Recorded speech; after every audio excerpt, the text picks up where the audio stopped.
Life happens, and not always the way we expect it to. Every single day we face change, stress, and uncertainty. What if you could learn to thrive no matter what life throws your way? Resilience expert Adam Markel and his inspiring guests explore breakthrough strategies to fully embrace change and build the resilience required to become change-proof.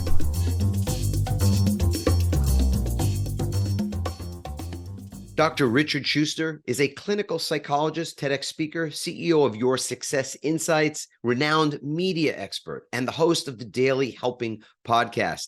He is a man on a mission to help people become the best versions of themselves and make the world a better place. In this episode, we talk about how people can cope with the stress brought on by uncertainty and the profound long-term impacts of the pandemic, both at home and at work. Dr. Shuster shares his thoughts on what the future of work will look like and how organizations should adapt to meet the needs and demands of employees. He also shares his personal pivot and near-death experience that opened his eyes to becoming the man he is currently. In this episode, you will gain important insights into dealing with stress and building resiliency in your everyday. Well, sit back and enjoy this replay of my conversation with Dr. Richard Shuster. Hey, everybody. Welcome back to another episode. I'm your host, Adam Markel, and I am feeling just wonderful today. Wonderful because I made time for my morning practice today, which I do pretty consistently.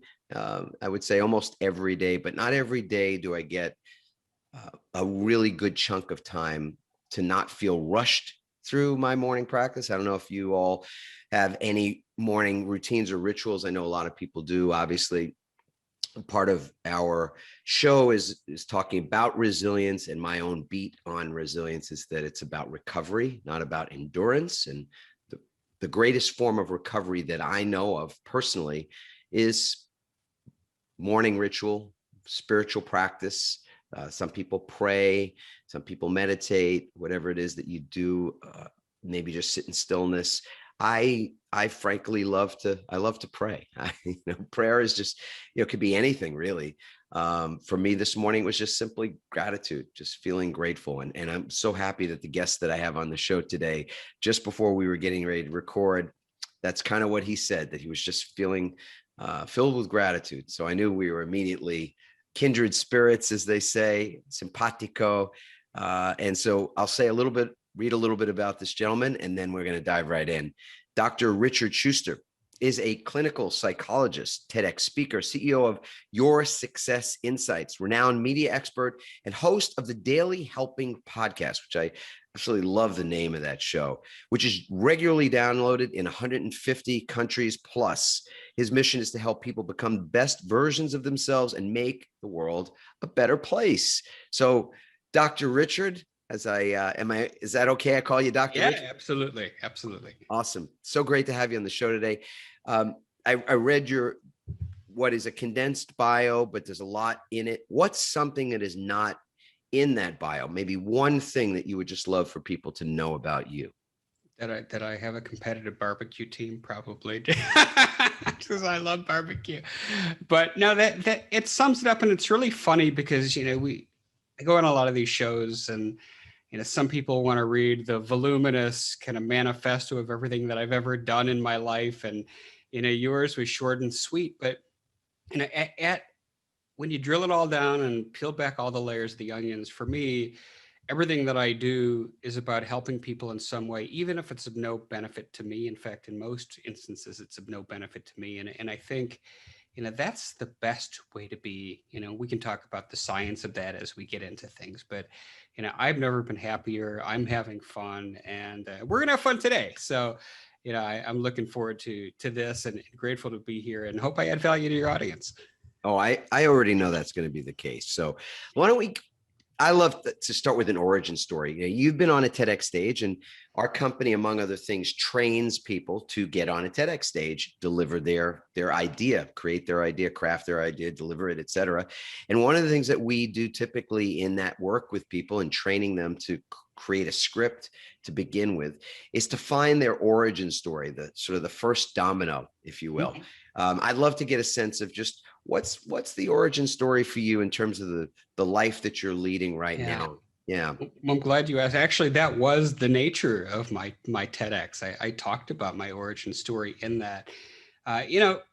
When I was in my early 20s, I would not have been a candidate to come on this show. I was insufferable, arrogant, really never wanted a family, only focused on acquiring stuff for the purpose of just having stuff. Used to use terms like the empire building and did refer to it as the Shuster empire. Would get on eBay and look up private islands I was going to name after myself. And I'm not kidding about any of this, and including you can buy islands on eBay. And when I was at that age, I bid on a government contract with the Department of Defense that I had no business whatsoever winning. And I won the contract. And so now this was not building bombs or missiles or anything like that. Like, this was simply to build the pipeline, the HIPAA secure pipeline for all the medical records in the Army between two military bases. Still a big deal. And so, but in my mind, I was off. I was going to be the next Tony Stark before anybody knew who Tony Stark was. And everything was humming along gloriously until one day I was in a car accident in which I broke my spine and almost died. And so the thing about that, what's really interesting, is that there's a phenomenon known as tachypsychia. And I didn't know about this at the time. And now that I'm a psychologist, I can speak to this with some authority. This is something that we've known that soldiers have experienced. And the best way to describe it is the first time kind of Neo is in slow motion in the Matrix and those bullets are going by him and he's looking around. Basically, the brain slows down our perception of time when we're in imminent danger so we can get the heck out of there. So this car accident for me was maybe a 3-second span in which the car slams into me from the side. I'm sent spiraling into oncoming traffic. My airbag's already gone off. And then I crash into a telephone pole. So we're talking literally maybe, if even 3 seconds. In that time, it was literally like Neo in that Matrix moment. I could see the center console slowly crushing into my ribs like it was an empty can of Coke. I could see my shattered windshield, little bits of the glass floating in the air, the sunlight reflecting off of it. And it's all very surreal. And the thought that I had to myself was not one of, oh, dear God, please let me live. And if you do, I promise I'm going to be a good person for the rest of my life. It wasn't like that, Adam. I was dead. I was dead. And I became really overwhelmed with shame, guilt, grief. I knew my parents, who were out having a great time on a Saturday night with their close friends, were about to get a call that their son was dead. My brother was going to find out that I was dead. I'm thinking about this car that was almost paid off, that I can't take with me. The watch I was wearing that I was so proud of isn't going with me. And all of these thoughts flooded me in that moment. And then I hit the telephone pole. The spoiler alert, I survived. Here I am still, right? But that was the catalyst. And it didn't happen right away. I didn't, I'd love to say I balled up a fist in the hospital bed and shook it at the sky and said, I'm going to change lives and, do this stuff forever. It was a process, but recovering from that broken spine, having all that time to think about where I was going in my life, that was the catalyst. That was the origin story, or the moment really that began what I'm doing. Or as we like to say around here, the pivot. The pivot, absolutely. Yeah, that's the inflection point of a sort. It's interesting, the collecting of stuff. We're sort of gluttonous in many ways, and meaning that I think we collect a lot of things that we don't necessarily need. So did you go through a period after that where you just started to get rid of things, or how did your attitude about things in particular change? Well, the first thing that changed is I stopped researching islands to buy. That was the first thing. I didn't go through this necessarily purging of stuff, but I looked at things very differently. And I thought about, what did I really need? What value did I assign things. And we all like stuff, and there's nothing wrong with having things, because it's something that has intrinsic value to me might not have intrinsic value to the next person. I think where we get into trouble is if we're buying stuff because our neighbor on Facebook is posting about it, and oh, I got to have that too to kind of keep up with the Joneses. It's if we're getting it for the right, or excuse me, for the wrong reasons. And so for me, I just really started being more mindful about stuff that I needed and what did I really need, and I no longer wanted to have, the fleet of cars. I no longer wanted to have, 20, Omega or Rolex watches just for the sake of being able to wear a different one every day of the week or something. It just became more of a focus on, what really matters to me. And, as I went through this journey, more and more, it was the people in my life, and more it was finding, and I did so accidentally, but finding that thing that really kind of brings me joy and fulfillment, because it wasn't the work that I was doing. I actually went back to the work after I recovered, and I was So were you miserable. a psychologist before this No, happened? never. So Ah, I was a partner in an IT consulting firm. In fact, even though I did my undergrad degree in psychology, I remember, having beers with my buddies on the last day of school saying, here's to never setting foot in a classroom ever again for the rest of my life, and how wrong that was. So no, that wasn't even on my radar. I was going to build this massive consulting empire. That's what I thought I had to do. And so, I went back to the work, but everything just was kind of like this achromatic shade of gray. I just, I thought it would be the money, right? And it wasn't. I was just more unhappy day by day, to the point where I just eventually walked away. I quit with no idea what I was going to do. And that was the most terrifying moment of my life. But I knew I had to make a shift. I had to pivot, right? And I just said, okay. I walked in, I told my partners, I'm out, I'm gone. And so I go from about 80 hours a week to nothing.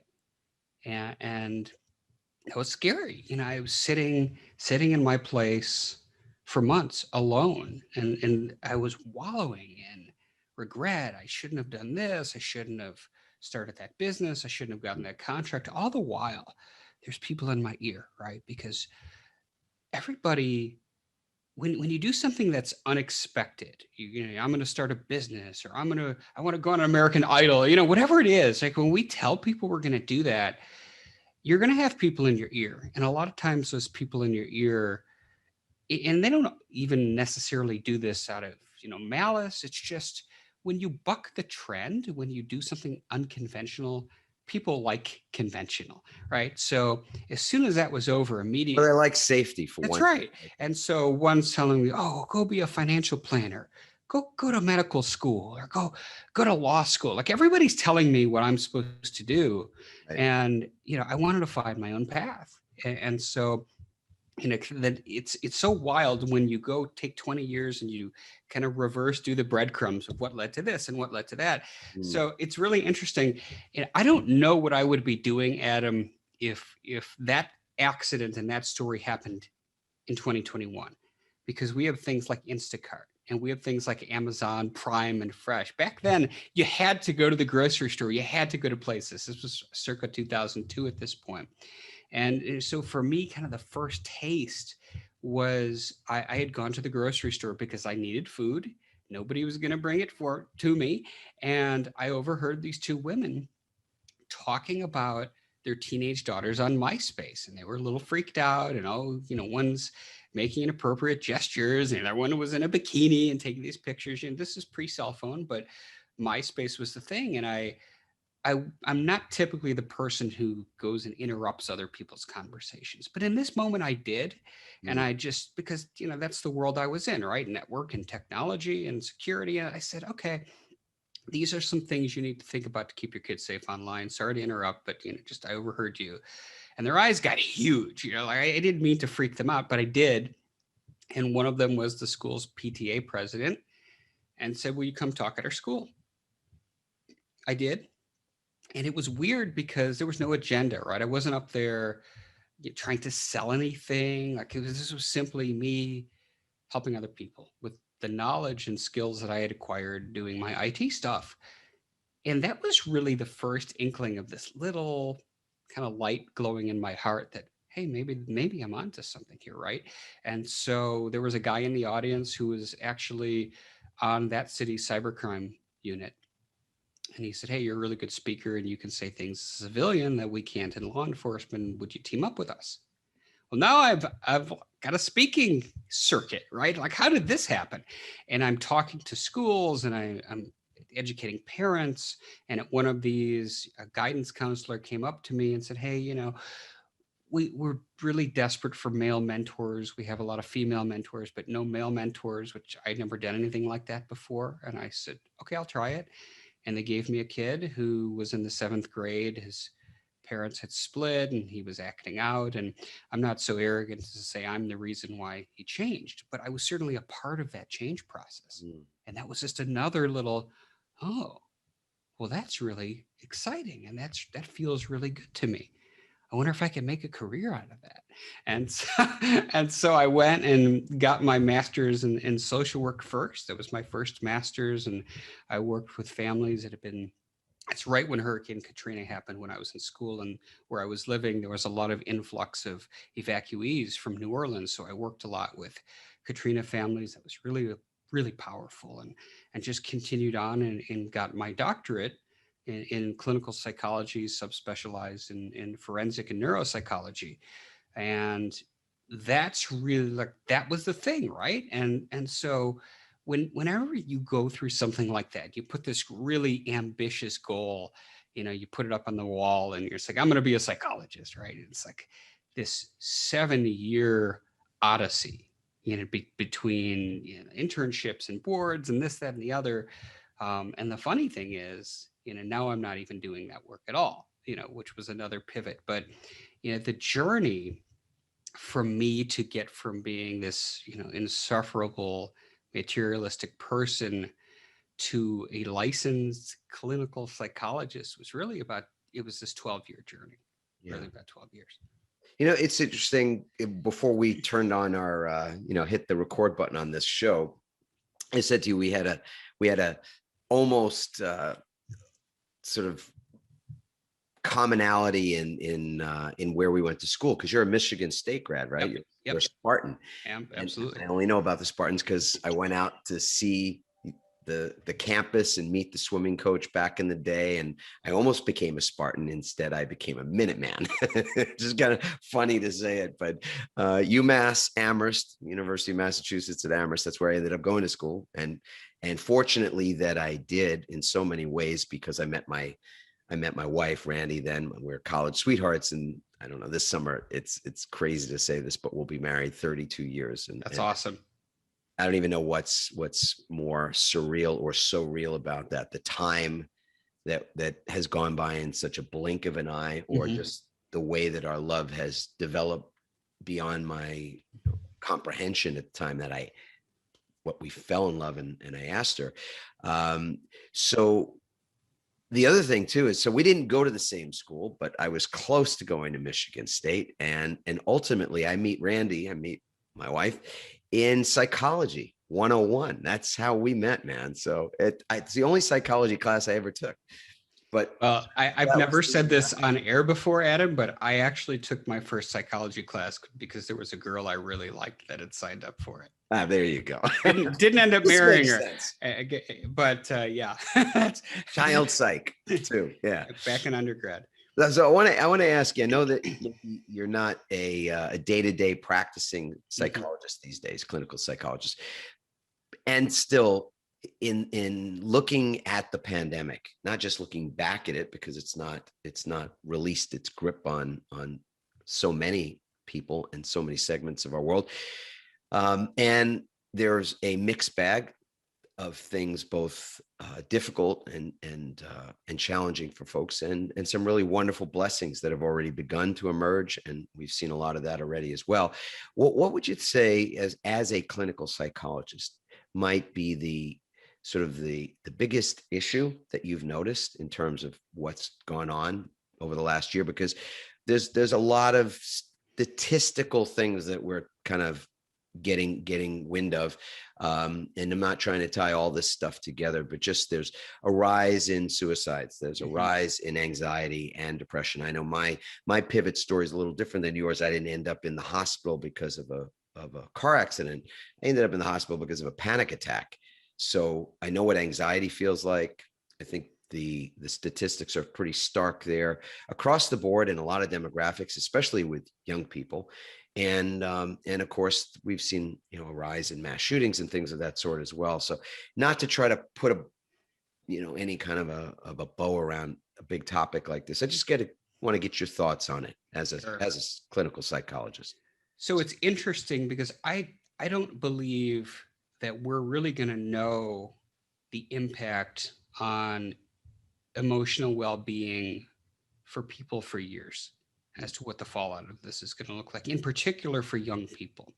One of the things that was really striking to me is that we dropped our kids off to camp last week. They started camp, and the happiest day and the saddest day. Yes, at the same time, all wrapped into one. But it was neat though, because it was another sign that things are starting to get back to whatever normal is. My other litmus test is you go to Costco and the sample people are back. That's a really good sign that we're on our way as a society. But in all seriousness, what was really wild, the drop off for camp with the carpool, you show up, you open your door, your kid gets out, you wave goodbye and you're done. And they unload, all the campers' cars in basically 15 to 30 minutes. Well, in this instance, where my kids go to camp, not only did it take 2 hours, but it caused a traffic jam in the community because all the way down the road, the cars were backed up. The reason why is that these kids, these young children who hadn't done anything since the pandemic, were terrified to get out of their car and were afraid that they would get coronavirus if they went to camp. And so, much in the way that we're in uncharted territories in a lot of ways for the younger children, because as an adult, we can process this, right? And we can rationalize information. We can take things and say, okay, A plus B equals C. Young children don't necessarily do that, and they manage things very differently. So I think the data that's going to be really interesting is to see what are the long-term ramifications. And I don't think they're going to be good for children. I think you're going to see increased separation anxiety. You're going to see, issues with, this pervasive fear, like, could this happen again? And what I think is also very interesting, and I hope that I'm wrong about this, but I don't think so, is that we get as a society primed for certain things. Okay. And what I mean by that is if you've ever been in the South Florida or the East Coast between August and November, what starts popping up on your television around late August? Hurricane season. Hurricane season, right? One after another. And so there's a number of things in play. Number one is we're living in a period, and this is just the way it's going to be forever, where there is a 24-hour customized information cycle that's just for you, Adam. You've got your own information cycle, and everybody listening to this has their own information cycle. It used to be, this is like I should use my old man voice. It used to be that you'd watch the news, right? And they'd have you should do that for sure. Yeah, I see if I can keep that up. You'd have the news at 5, 6, and 11, and the national news at 6:30, and they would talk about, okay, so here's a hurricane, and you'd get your news. And if you lived in an area that you'd be impacted by the hurricane, you would take the appropriate action. But now what do you got? Now you've got weather.com, and you've got all these things that are bombarding your phone. And now we name winter storms, and we do all these things. So when things enter the vernacular, when we become conditioned as a society, and this is not a tinfoil hat thing, this is science, they become part of the expected norm. Just like there was no such thing as road rage. It didn't exist until somebody made up the road rage. And what it did was it created It took the personal responsibility away from people, and now you could allocate it to road rage. So with this pandemic, we as a society, as a planet, have not dealt with anything like this since 1918, when the world was obviously quite different. What's happened is now we're primed. We've gone through this experience, and it would not surprise me if, hopefully not this year, but in the future, we wake up and all of our phones are blasted with this news update as we're reading our morning news. If we do that, hey, new strain of coronavirus, completely resistant to all forms of vaccines, lockdown 2.0. We're primed for it. We're ready for it. And we're not ready for it emotionally, but we're conditioned to expect that that's a possibility. So it's a very long-winded and possibly tangential answer to parts of your question, specifically addressing the other aspects, the anxiety, the depression, the increase in violence. There's been a tremendous uptake in domestic violence. Yes. We know that that's a significant thing. Drugs and alcohol use are up radically. And so this goes back to a part of what I was talking about before, is that we're not built for this. We're built to, and our biology doesn't change, or at least doesn't change, but over millions of years. We are designed as a species to encounter stress. We have a neurobiological response to deal with whatever that stress is. And the response is to get the hell out of there so that we have safety. And then we hormonally return to baseline. Our heart rate returns to baseline. And we go back about our day, foraging, hunting, doing what we do. It's the saber-toothed tiger kind of analogy. What coronavirus is a saber-toothed tiger that's in our house, that everywhere we look, whether we look on TV or on our phones or in our communities, that's all anybody talked about for a year. And understandably, this is on uncharted territory. It's been that saber-toothed tiger. And so whereas these stress hormones that are supposed to just flood our systems to help us run and then get some degree of homeostasis and normalcy, right, we've been bombarded with that. And so you don't get a break physiologically. The information stream, wherever you're taking that from, is going to be based on this. And it was doom and gloom. I mean, we really didn't know, what were they telling us initially, right? So what we're talking about here, if I want to sort of reflect this back to you and see if I got it right, is that on some level, it's the crisis du jour. We talked about the fact that that hurricanes are just one part of that crisis du jour, but because of the way we are so connected to news cycle and to curated news cycle or personal news cycle based on algorithms and things we have no control over. Basically, we're being fed a slow drip, like an IV drip, of things that put us that trigger that fight flight. Correct. That trigger cortisol, that trigger other chemicals, so that they're sort of just always trickling or dripping inside of us, versus the oh my God, that I didn't see that coming, and we respond in the moment, and then we go back to, as you said, this equilibrium or homeostasis, or somebody might call it something else, but our heart rates return to normal, and we just go about our day. It doesn't seem like we're getting a break from it, as you described, to have the saber-toothed tiger not just a thing that happens every so often and we deal with it. It lives with you. Mm-hmm. We don't really know what the ramifications long-term are. We're seeing short-term things that appear to be aberrational, right? Or at least appear to be, what is it? That you're seeing a trend with greater violence, higher incidence of alcohol and other abuses of drugs, et cetera. And the question is, I don't know that there's any returning to normal. I mean, normal that's like returning to the past. Right. We can't return to yesterday. So I'm not sure. I think people want to go back to something we call normal.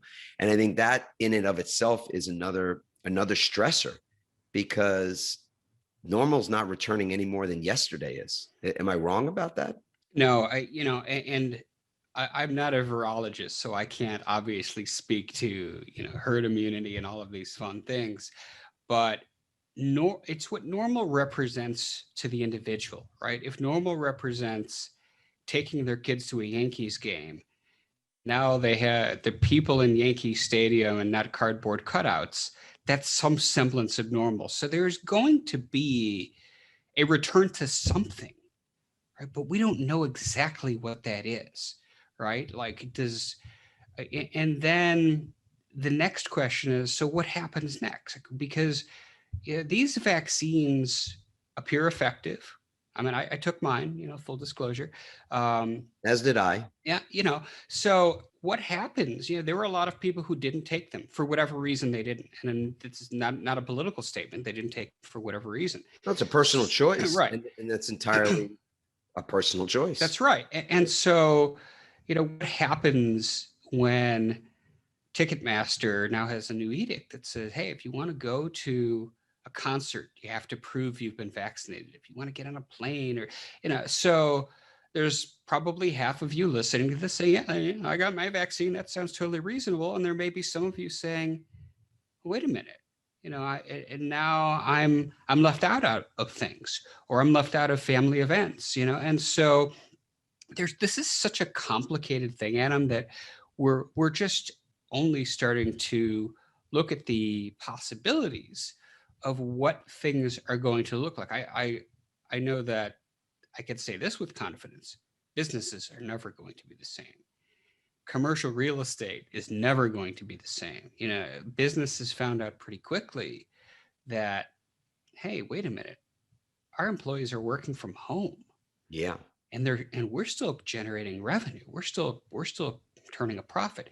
Now, the health and wellness of the homebound employee, that's a totally different subject matter. But from a revenue generating standpoint, if my company's totally virtual, but if I own a company, a multi-location company with brick and mortar, and I'm paying, all of the things that are involved in maintaining a commercial property, why am I doing that? Right. And so when we take away that thing that was a normal part of the way things have been done forever, like you'd go to work, you'd come home, you'd go Get to up in work, the morning, right. Drink a cup of coffee, kiss go to the office. Kiss the wife goodbye. I'm going to the office. You come home. Or the husband. The husband. All Yep. of a sudden, it's different now. And so what we know is that there's two things that happen when an employee works from home. And this is pre-COVID data. Employees tend to work more hours when they're at home than when they're in an office. Yep. Because there's no boundaries anymore. And so that's a problem. That's a problem when you used to shut it down at, say, 4 to 6 p.m. It's a problem now when an email comes in at 9 o'clock and you're expected to deal with it, that there's pressure. Hey, this is work. Work is work. And so I think those are the things that we're going to really wrestle with. Certainly, we're social beings. So the fact that we were isolated for so long, obviously that will increase emotional distress. We need to be around each other. Yes. We need to be just around need people. To, period. Yeah. And so, thank God that's happening again. But there's a ton of fallout that's still to come from all this. Yeah, I'm fascinated about this, the topic that we're on right now, which is the impact on the future of work, on the present of work, because statistics are kind of all over the place, but for the most part, many employers are finding that they didn't achieve productivity gains during the pandemic. There are some that did. Some organizations that were more culturally resilient, that were taking care of their employees, their health, their wellness, mental wellness, physical wellness, et cetera, that those companies that were committed at that level, that understood that it's not about encouraging and rewarding even the behavior of the night owl, the person who works the extra 20 hours a week kind of thing. It's rewarding the behavior of practices and routines that enable a person to go the distance, that enable them to recover as athletes do from the stress of and the exertion of competition, et cetera, so that they can continue to perform at higher and higher levels. Organizations that understood that going into the pandemic fared better during the pandemic. They were the more resilient ones. Yes. But that is a small percentage of organizations globally. The opposite was true for so many, which is that they were used to exhausting their workforce, whatever they could squeeze out of them, get the most out of them for the amount that they're paying them, et cetera. And with those organizations, the productivity really fell off the table. Yes. And now a lot of those same companies want to bring their employees back, bring them back into the office, the commercial space, as you said, because that's where they have some control over what they do with their time. So it feels like there's already tension between, those two, the employer on the one hand that wants to bring that person back or those teams back into the space to collaborate and be creative and produce more. And those same employees that have been working at home and learned on some level, yes, it is a challenge to create boundaries for your time when when there's no separation between the workspace and the home space. And yet those employees, in many cases, millennials, would like to now maintain that control over their working conditions. So if they're on a Zoom and they're in there, they're, have a dress shirt on, but they're still in your pajama bottoms, that's okay to do because it's how they've gotten used to doing it. And it gives them a lot of personal freedom. What can you say about that? Any thoughts on that?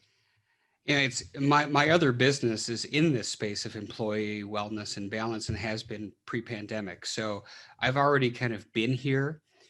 What's really interesting is that you do have that conflict. And there was already a bit of a cultural conflict because millennials work quite a bit different than Gen Xers, boomers, and that's a whole nother show, in and of itself. It is, but yes. But so you already had this generational divide on what you thought work should be.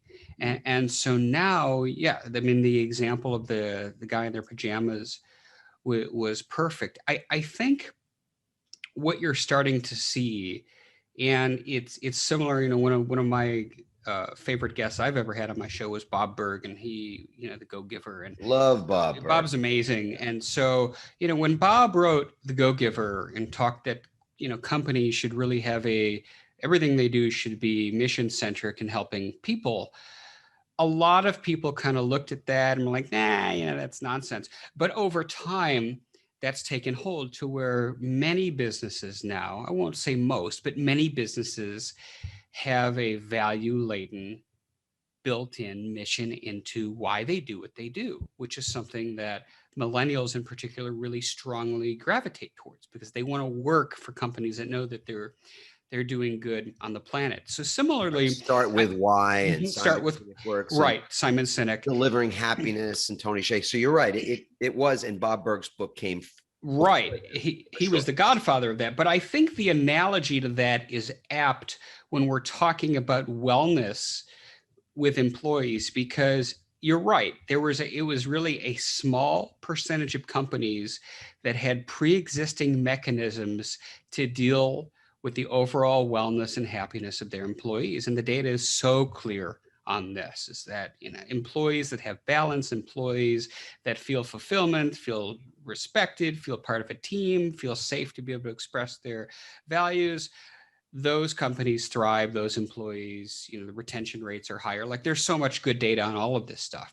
So what I think, much like what Bob Berg did to mission-centered work, is now there's going to be, and I don't really care that the reason why was because they lost revenue during a pandemic. I'm just glad that we're going to see organizations moving towards, this is some nonsense that you just need one HR representative to, go around to 1,000 people and occasionally pop them an email and say, how you feel? And here's a link to our EAP, whatever, to really having wellness being a focus, a first focus, a primary table setter for the organization. So that's a really positive thing that came out of this pandemic. Indeed. Yeah. And it is, and that's, I'm so happy you brought that up, because I do feel like there is a shift there. I'm among the work that I do more frequently is keynote for organizations, deliver workshops for organizations. That get hired for that quite a bit. And the topic that I've been speaking about for years now is resilience. Before it was, again, sort of have had the good fortune of writing a book called Pivot before pivot became a word that is in such great use. And have a book coming out later this year that's all about resilience, but we've been training and teaching about resilience for a long while now. Before, again, that was fashionable, I suppose. In fact, resilience, for the most part, was thought of as a sort of a soft skill. You talk about homeostasis or helping employees produce equilibrium or balance or work, harmony, work-life harmony. These are seen as soft skills pre-pandemic. And I think right now organizations have a sense that this is anything but soft. So I'd love to get a sense from you. You have a company called Your Success Insights. Yep. You're involved in a podcast called The Daily Helping. I'd love to get from your perspective how you yourself look at resilience, this topic of resilience, how you speak about it in those outlets where you have influence, because so many people define it differently. In fact, I almost feel as though there's as many definitions for resilience as there are people to ask to define it. So I'd love to get your beat on that. Sure. I mean, if my kid asked me, what's resiliency, Dad? It's somebody knocks you, you get up and just keep going, but it obviously. Sure. And that's funny because for those of you watching this on YouTube, I'm just flitting around with some pictures on the screen. But there he is. There's Rocky. I love that. Yeah. I mean, Rocky is resilience, right? It's the belief and a lot of what I do, and I've had two pivots. I mean, I know we don't have time to talk about my second one probably, but I through my podcast and in particular through my company, really became focused on finding ways to help people through algorithms and technology that we've developed to help people achieve that balance. And with resiliency, there's a lot of things that go into that. There's internal resiliency. Why is it that if you take two people and you put them through the same situation, so let's take a hurricane, since we talked about that earlier. Why can somebody who saw everything they own get washed away? Why is that person able to say it's just stuff and not miss a beat? And that's person A, but person B, they may never recover from that emotionally. And they're traumatized, and that's where they stay. They stay focused there pretty much for the rest of their life. So, there's it's such a complicated thing. You have genetic predisposition. You have, the degree of pre-existing stress in one's life. The best analogy that I was taught when I was on my internship at an inpatient forensic hospital in Florida, I had a supervisor who just defined stress like this: it's a bucket of water. And everybody's got, and anxiety and stress is the water. Everybody's got a bucket. Some people, their bucket's higher. And so, when you're talking about resiliency, the people who are the most resilient are able to empty out their bucket quicker so that it just doesn't spill over and ruin their lives. So, being able to manage your anxiety involves a variety of factors. One, what degree of support system do you have? How is your health and wellness? You talked about a morning routine to start off the day. Are you engaging in wellness practices so that you're better equipped to handle stressors? Or is it all, heck, look at this. There we go. Mental, emotional, physical, spiritual. I love that. I love that because It's holistic, right? It's not it one, is. it's not just Rocky. It's not just about That's right. taking the physical hits and getting back Right. up the way he But did. it's being able to take the mental hits and so for me it's always been I've had a high degree of self-determinism, and I think I learned a lot of that from my late father, who was an entrepreneur, and he was a dentist, and did his own thing, and doing your own thing can be scary. So there are many factors which go into resiliency. We call it multifactorial to throw out a $5 word your way. But, it's at the end of the day, it is that combination of, can you get back up? Do you believe that you can take the next punch? Because the next punch is always coming. Sure, exactly. Do Anybody you that believe- thinks that this is the last time, Mhm. as you said earlier, the last time we're going to get challenged in this way, that's silly. I mean, in fact, the likelihood, as you were, I think, pointing out, that we'll get challenged again in a similar way is pretty high at this point, because it is now part of this collective consciousness. Right. Yeah. Yeah. It's interesting, because I think that what maybe we all have to understand is that the time to be developing your resilience is now. And I want to get your sense of this too, because if you don't agree, I want to hear it. I feel that resilience, while there is epigenetics involved, there's genetics involved, there's all kinds of things that would more predispose a person to be resilient. And even to the point where kids that have had really adverse life experiences early on in their lives are in many ways more resilient if they're still around. And yet it can be learned at any age. There's a way to, and I love the way you just described that. I've never heard that analogy used before, but to be able to empty your bucket regularly so that it doesn't spill over is a pretty interesting thing. How it is that you do that, which leads into the next question I have for you, which is, what do you do to empty your bucket? Because you're an entrepreneur, you've got a lot of things going on, as many of us do, and so what do you do for yourself to keep the bucket from spilling over, as it were? Time for me is always the most valuable resource I have, and I build into my schedule personal time, and that might be, hey, I want to try this really wild Korean barbecue restaurant I learned about recipe I learned about online, or I want to watch, some Marvel movies with my kid, whatever it is, spend time with my wife. I build it into my schedule. I make sure, and if anybody is listening to this saying, well, that's easy for you to say, Dr. Richard, I'm too busy. BS. Like, we can always find a way. Maybe it's, for 20 minutes in the morning before we start our day. Maybe it's during lunch. We spend 10 minutes to meditate, or whatever it is. There's always a way to build some of those protective factors into our lives that we can utilize so that we're better insulated when things hit the fan. Yeah.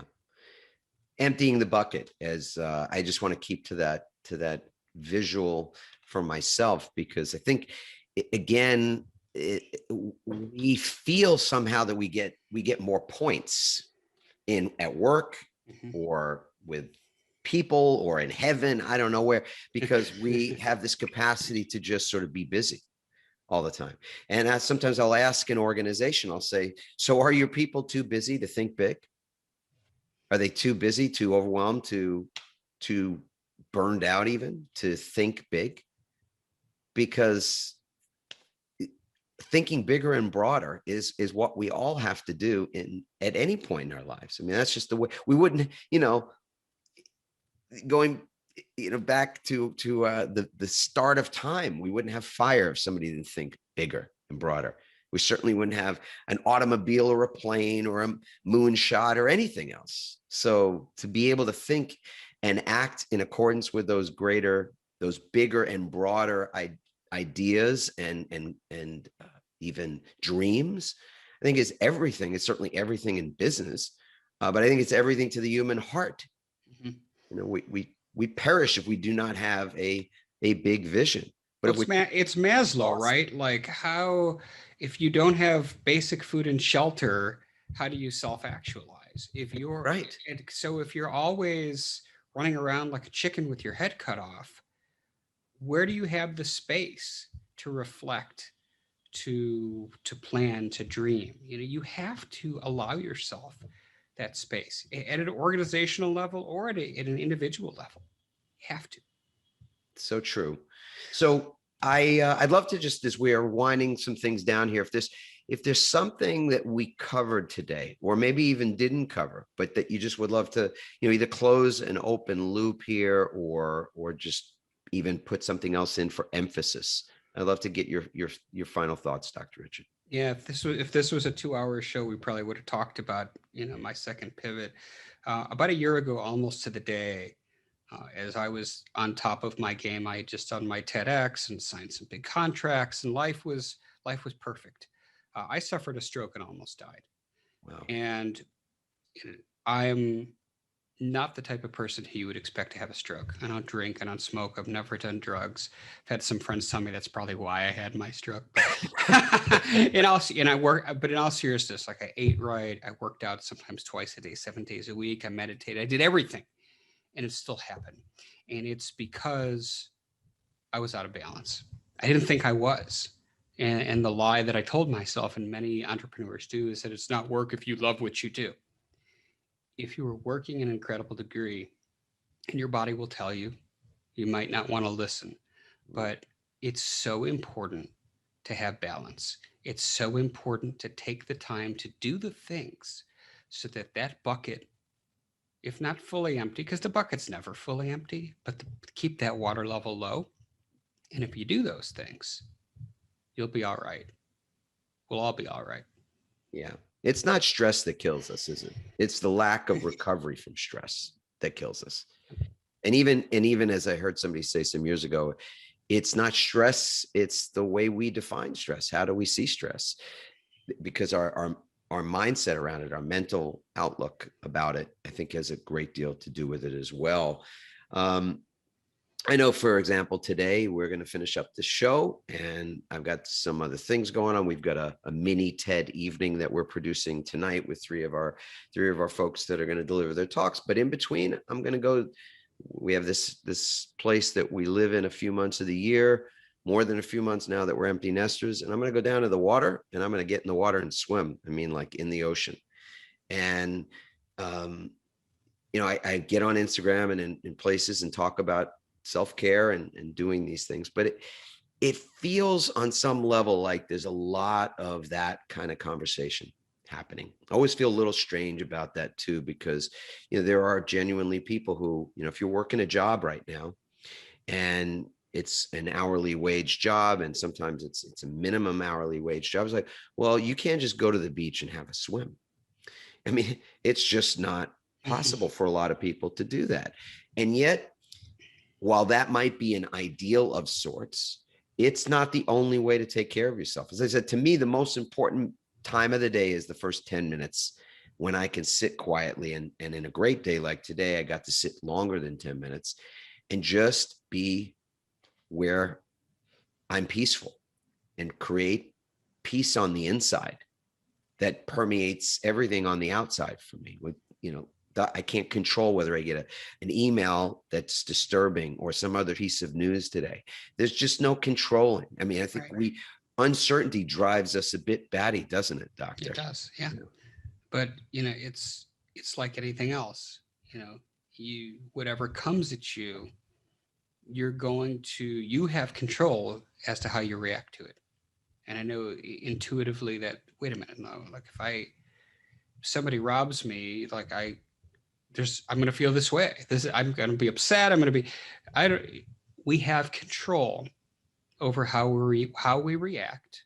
And most importantly, we have control over how long we allow that thing, whatever it is, be it an email, a hurricane, a pandemic, to impact us. Knowing that is freeing, because if we realize we're in control, then we can really, instead of being impacted outward, by outward things. We can turn inward with gratitude, with love, and focus on the good things. Because when we focus on that, you've probably, so I'm sure somebody has said this on your show, you can't be in two states at the same time. You can't be grateful and fearful at the same time. It's physiologically impossible. They're mutually exclusive. That's right. So why not be grateful? Yeah. And so wrapping this up, I'll just say, I love the analogy you provided us. I'm going to continue to come back to it again and again, Dr. Richard, because to me, what you truly do have control over is how you empty that bucket.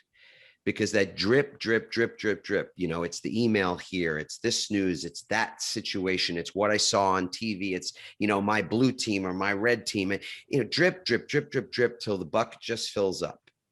And then, again, sometimes it's called the straw that breaks the camel's back, or in this case, it's the bucket that just spills over, because there hasn't been a conscious and concerted effort to empty the bucket, to empty the stress out of the bucket. And that's why it's so vital that no matter what you do for a living or where you are in the world, that your rituals, the routines that you create for yourself to create recovery zones, whether those are 10 minutes to sit quietly, or it's 20 minutes to take a walk, or put your feet up the wall and close your eyes in the middle of the day, or to just go hug somebody, or go volunteer, or go do something that just makes your heart feel good, or whatever it might be.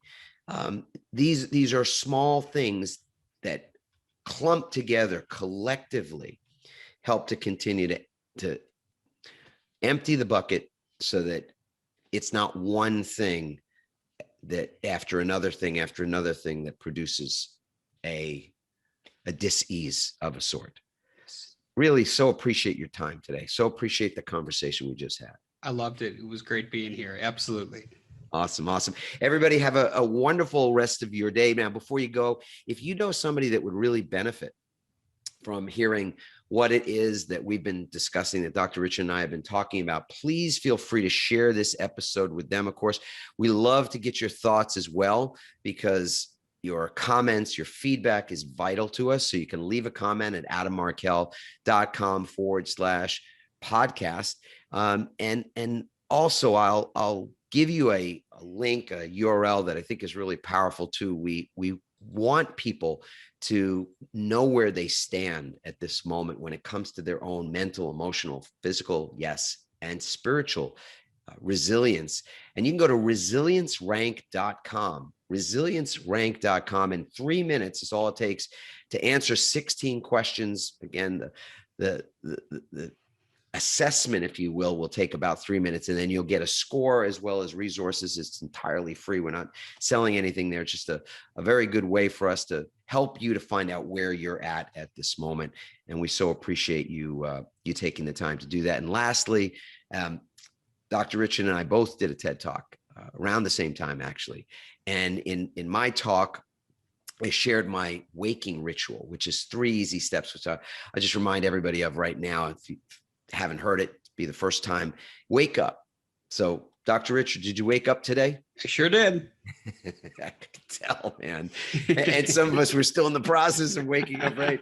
That's good. Wake up in that moment that you realize you're actually getting another day. You're waking up. You can realize too that there are people who are not waking up at that moment and didn't get the blessing of a new day. So you can feel gratitude.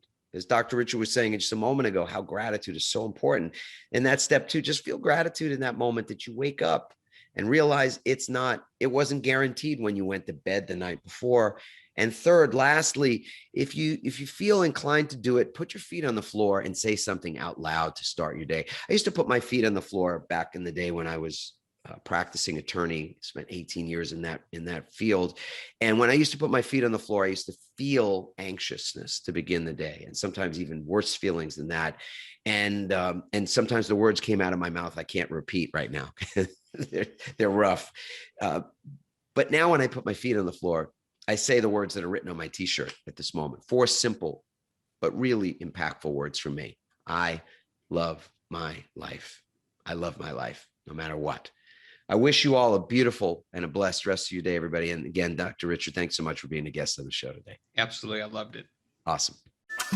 Thanks for listening, everyone. We hope you now have even more tools and greater insights to build resilience and become change-proof. Help us inspire others by sharing this episode and leaving your comments over at adammarkel.com/podcast. For more resilience tips and strategies, including support for building change-proof teams, visit adammarkel.com/become change-proof.